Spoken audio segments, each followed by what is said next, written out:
Here we go. Let's get it on.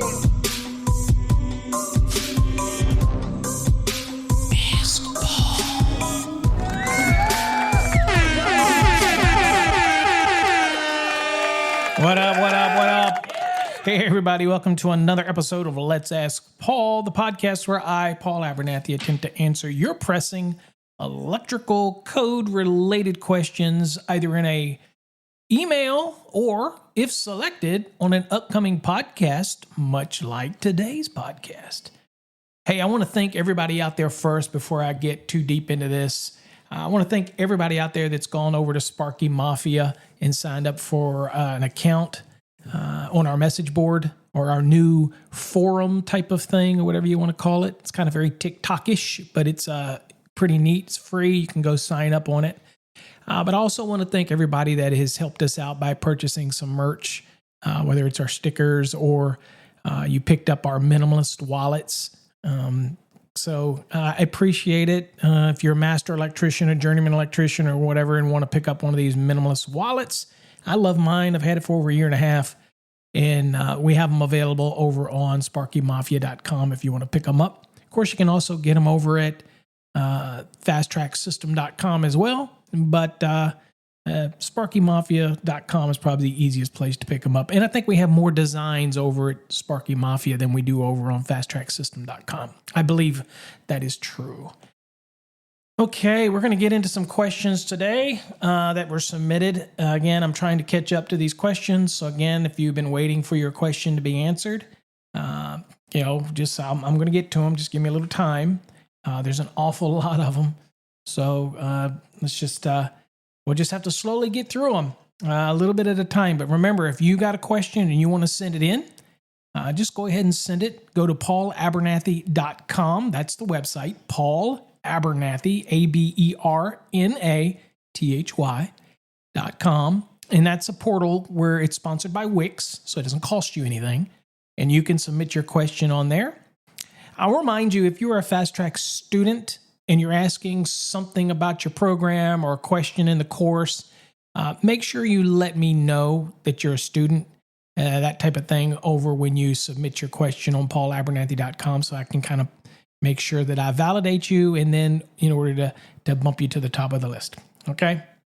All right. Now, if you lie and try to do it and you ain't a student, I'll know because I cross-reference these things, and then I will block you and you will never get access to anything. I'm just saying. All right. So let's get into today's question. All right. So this question says, "Hey, Paul, big fan of the show. Thank you for all you do for us out here in the field. I have a question regarding a bare copper jumper from the meter temporary riser attached to the panel. It failed inspection, and I wanted to understand why it failed, if it's just a bonding jumper from the meter to the panel. And also, on a side note, it failed for not having the bonding screw all the way screwed in, even though I know I did this. Is this something that you see a lot?" Okay, so let's kind of work these in reverse order, backwards here. No, it's not what I see a lot, but inspectors do need to make sure that if this is the service, that main bonding jumper, if it's of the screw type, that it is screwed all the way in. Because there are people that leave them unscrewed, even in a remote distribution panel. They'll leave them, or subby, as some people like to say. They'll leave them out, but they'll leave them in there. And I always tell them, just go on and take it out. Don't send any mixed signals or anything like that about improper case to neutral issues that you might have. No, we don't want any of that. So, it's best to just remove it if it's downstream. Now, if this is a service, okay, and it sounds like it is, then you most certainly want to make sure that you have that main bonding jumper. That would be, in this case, since you said it's a screw, that's probably the green screw that comes with the panel that you screw through the bus into the threaded entry into the enclosure. Okay, that's the main bonding jumper. So if it looks loose, and it's totally within the realm of the inspector to say, you know what, I need you to tighten that down. Now, there's some inspectors out there that will pull out a screwdriver and tighten it down. There are. I'm just telling you. I'm not condoning it. I'm just saying there are some, if that was the only thing. But then there's many that are taught and properly so by their jurisdiction is you don't touch it, because the moment you touch it, somebody's going to blame you for something. Okay. And we don't need to increase your liability. So to each his own. I'm just telling you how it is in the real world. Now, dealing with the other question. So one of the things I will tell you, and I'll tell this to everybody, you should never take what an inspector gives you if they just fail you and don't give you a code reference. So the first thing that you should do, especially when you're replying to me, is before you even do that, you need to ask the inspector, what is the code reference you're failing me for? Okay, that's the first thing. Now, in this case, if your bonding jumper is going from the meter back to the panel, and you already have a grounded conductor that's going through there, of course, in your main panel, you've got your main bonding jumper, like we said, which the intent is to connect the equipment grounds to the same bus that the grounded conductor is coming into, ties them together, and connects it to the enclosure. And of course, from that bus, it also goes down to your grounding electrode, and that would be the grounding electrode conductor that goes through it. Okay, that's all pretty common. We've done it day in and day out. And then obviously you're in a state and you didn't give the code reference. So again, I remind everybody, please give me code references if you can that you get issued, but also let me know what edition of the code you're working in, because it does change from 2017 to 2020 to 2023 or even earlier. It helps because, again, I don't want to assume anything. And since you gave no code reference, I'm going to have to just assume 2023 and just roll with it. So if it was 2023, then you obviously have an issue, right? Because you basically said from the meter to the panel. Well, we'll assume that this is an outside panel then, because it's 2023. So we'll assume that you're okay, and that's going to be the emergency disconnect and all that in 230.85. We're assuming you're going to meet all that, okay? Now, an additional bonding jumper from the panel to the meter, when you already have the grounded conductor connecting going over to the meter, what the inspector could be doing is citing that this is going to bring up what's called parallel paths. Okay, and if he brings up parallel paths, then you create something called objectionable current. So he could be bringing up, that and be talking about 250.6. It could be, he could be worried again about the issue of parallel paths since of where you're making the connections, since at the meter, chances are the grounded conductor is connected to the enclosure in the meter. And then, of course, in the panel, if you put that main bonding jumper in, now you've got that bus connected to the enclosure, which is connected to the grounded conductor. So you could run an issue of parallel paths, right? So that could be what he's citing or she is citing, but you didn't give any code reference, so I don't know. But you should always ask them for a code reference. Now, one of the big issues with this is if you have a grounded conductor already going back and it's bonded in the service and it's making connection to the actual cabinet of the meter, which is all permitted, by the way, in 250.142, I believe, and that is making those connections on the supply side of the service disconnect. Okay, so the neutral can be used for that application in 250.142A, for example. But when you do parallels, and that's what he's probably looking at, is that jumper is basically in parallel with the neutral. So current traveling back, it's, in an issue where if you lost the neutral, then you've got this undersized jumper that's going to complete that path, right? And that becomes a hazard. But also, since it's connected to the neutral all the way back to the can where the meter is and everything, then you have a potential division of current flow, the return current. So that could be his issue as well. And we have this same issue many times when people have a meter in a panel and they use a metal raceway, and we run a grounded conductor through it. And then, of course, then we have this raceway. But again, that is something that we've come to accept, I guess. I recommend people using PVC between the meter and the service, but that's something we've come to accept And so in this case, but an intentional running this bonding jumper when the grounded conductor should be serving that role could create a hazard there. So that could be, I encourage you to ask them what their code references are, and maybe they'll enlighten you and give you a little more detail. And of course, I encourage you to follow up and share more information with me or with us, the listeners, if you have a follow-up to it after they provide you with a code reference. Okay, so that's the best that I'm going to be able to go on based on your question. But thanks for listening to the show. And again, hopefully, if you have a follow-up, you can follow up and let us know that you're making a follow-up to this episode. I don't know what episode number this is, so you'll be able to tell when you go listen to the show. Write down the episode, and if you're going to do a follow-up, just let me know. Okay. All right. Let's see if we got something else here. Okay. Let's see here. Another question. It was submitted. Says, "Hey Paul, can one building have two separate meters on it? One for a shop and one for an apartment?" Sure. So, as you know, normally in 230.2, the number of services to a building is 1. And then you've got some conditions, right? You've got special conditions, you got special occupancies, you got capacity requirements you got different characteristics. So in this case, it's probably the same characteristics, probably 12240. You just want to have one for the shop and one for an apartment, right? So there is the ability to do that. So typically you're probably going to have one service to this building, but then it's going to branch out, right? And it's going to separate out. Now, what's going to happen is that chances are your application at this point is going to be one where you're like, okay, where do I go from here? And that would be in part 4 of 230, and you'll be looking at 230.40. Now, 230.40 is, since this is probably two separate occupancies, you got the apartment, and then, of course, you got a shop, then an application where in 230.40, you've got an exception number 1. Well, the main part of 230.40 says each service drop, and probably have one drop to this or one lateral.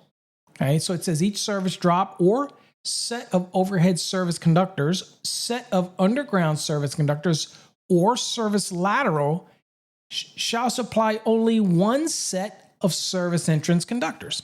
Okay, so in this case, you're going to come, let's just say it's an overhead. You're going to have a drop that comes over, and at the top where the weatherheads are, this is where it's going to split off, and one's going to go down and do the apartment, and one's going to come down and do the shop. Now, they're going to be at the same location, grouping, and all that kind of good stuff. But here's where you get your allowances to be able to do that, is right here under the exceptions. Okay, so 230.40 exception number 1, number 2, you have a number 3, and you have a number 4, and you have a number 5. Okay, so again, you're not going to be, looking at this and say, okay, well, exception number 4 is for 2-family, multifamily, and multi-occupancy buildings. Okay. All right. So again, this could be argued depending on your local zoning. This maybe is set up with a separated divider wall. Maybe it's 2 separate buildings here. So it's multiple occupancy building. Okay. So one is the apartment, and then the other one is a shop. So you might use this one. And basically this is allowing you to be able to have, as long as you stay outside of the building, then you can have it at that service drop. Then you could come out and you have separate service entrance conductors running down, and they're going to go to the service for each separate occupancy. The other one that you probably will run into, again, is exception number 1. And exception number 1 says a building with more than one occupancy. And again, if your zoning lists this as a multi-occupancy building, so you have the apartment on one side and then, a shop on the other, then it says a building with more than one occupancy shall be permitted to have one set of service entrance conductors to each service as permitted in 230.2 run to each occupancy or group of occupancies if the number of service disconnect locations for any given classification of service does not exceed 6. So I could have the weatherhead above come out and go down the riser and have the up to 6 for the shop, I guess. And then I could come down and I have up to 6 for the other. Okay. But it sounds like in your case, you're just going to drop down and hit a main, and one's going to go to the shop, and then the other one's going to drop down and hit a main, and that's going to go to the apartment. Right. And then you can change over to feeders and run them to wherever you want to run them to. That type of thing. So again, so to answer your question, yes, one, check with your zoning, that type of thing, to do that. Because again, you have to check and see whether or not you're talking about whether there's a firewall and it's 2 separate buildings, or it's just one building with multiple occupancies. Check with them first. But again, you have the allowances here. Now, if it has a firewall and it's 2 fully separate buildings, then you can have a service to each. Each can be treated separate. Okay. Chances are you're probably still going to just have one drop to it, but I mean, they could be treated as separate buildings if there's a firewall between them. If it's just a rated wall, it's a multi-occupancy building, and maybe it has just one address, so because usually in a building that has a firewall separation, then you're going to have separate addresses for each side, let's say, of a building, because that's going to be 2 separate buildings. Now, if this is a work-living space, for example, where you have the apartment upstairs and then downstairs is a shop, so you're not going to have a firewall. Okay? You might have a 2-hour rated assembly that runs between the top and the bottom, but that's obviously not a wall, right? So if that's the case, it's still one building, but it's multiple occupancies within that one building. So you would be permitted to have this come from the outside, have the service conductors, coming down, and one going to one building and one going to the other. Right? Now, since they are just one building, then you still have to do grouping. Okay? And we're not looking at grouping in 230.70, 230.71, 230.72. I believe that's all of those. Let me go check because it goes, yes. So the number of disconnects in 71, grouping in 72. So as long as you meet all that, obviously, but those are your options. So yes, depending on what the occupancy is, and you could, if it's separate buildings, then 230.2 allows you to have separate service to each if you want. If it is one building with separate occupancies in it, then you need to look at 230.40 in the exceptions and see which one of those might work best for your situation.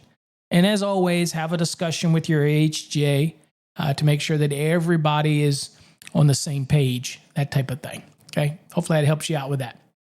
All right, folks, it's going to be all. We're going to try to keep this one short today as I do have more to do, but I don't want them to get lost in overly long podcasts, so that I make sure that I do address everybody's question. And to end off here, I did have a question from somebody saying, is it true that you're going to be making little mini knives that are engraved with electrician on it that are going to go on a keychain?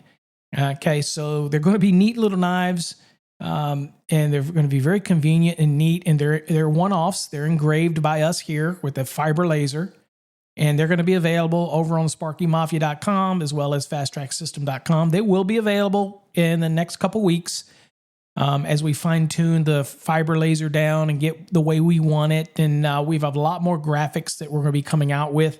And we're going to be doing different series of these little knives. So it's going to be like a limited edition type of thing. Hopefully you'll collect all of them. They'll be pretty cool. But look forward to that is what we've got coming. We also have minimalist wallets. Again, we're going to have those in many other colors. I think we have green coming, obviously red, orange, navy blue, light blue, red wine colored, I think, purple. So they look really cool when they're engraved, and then you have the silver of the aluminum popping through. They're pretty cool.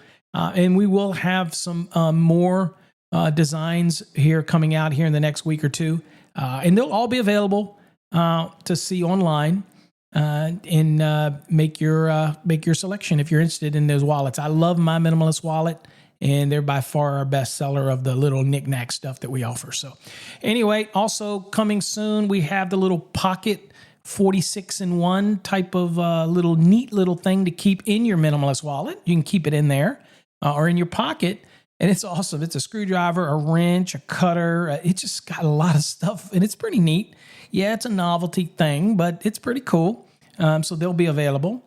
And I imagine they're going to be cheap, so I imagine they're going to blow out quickly.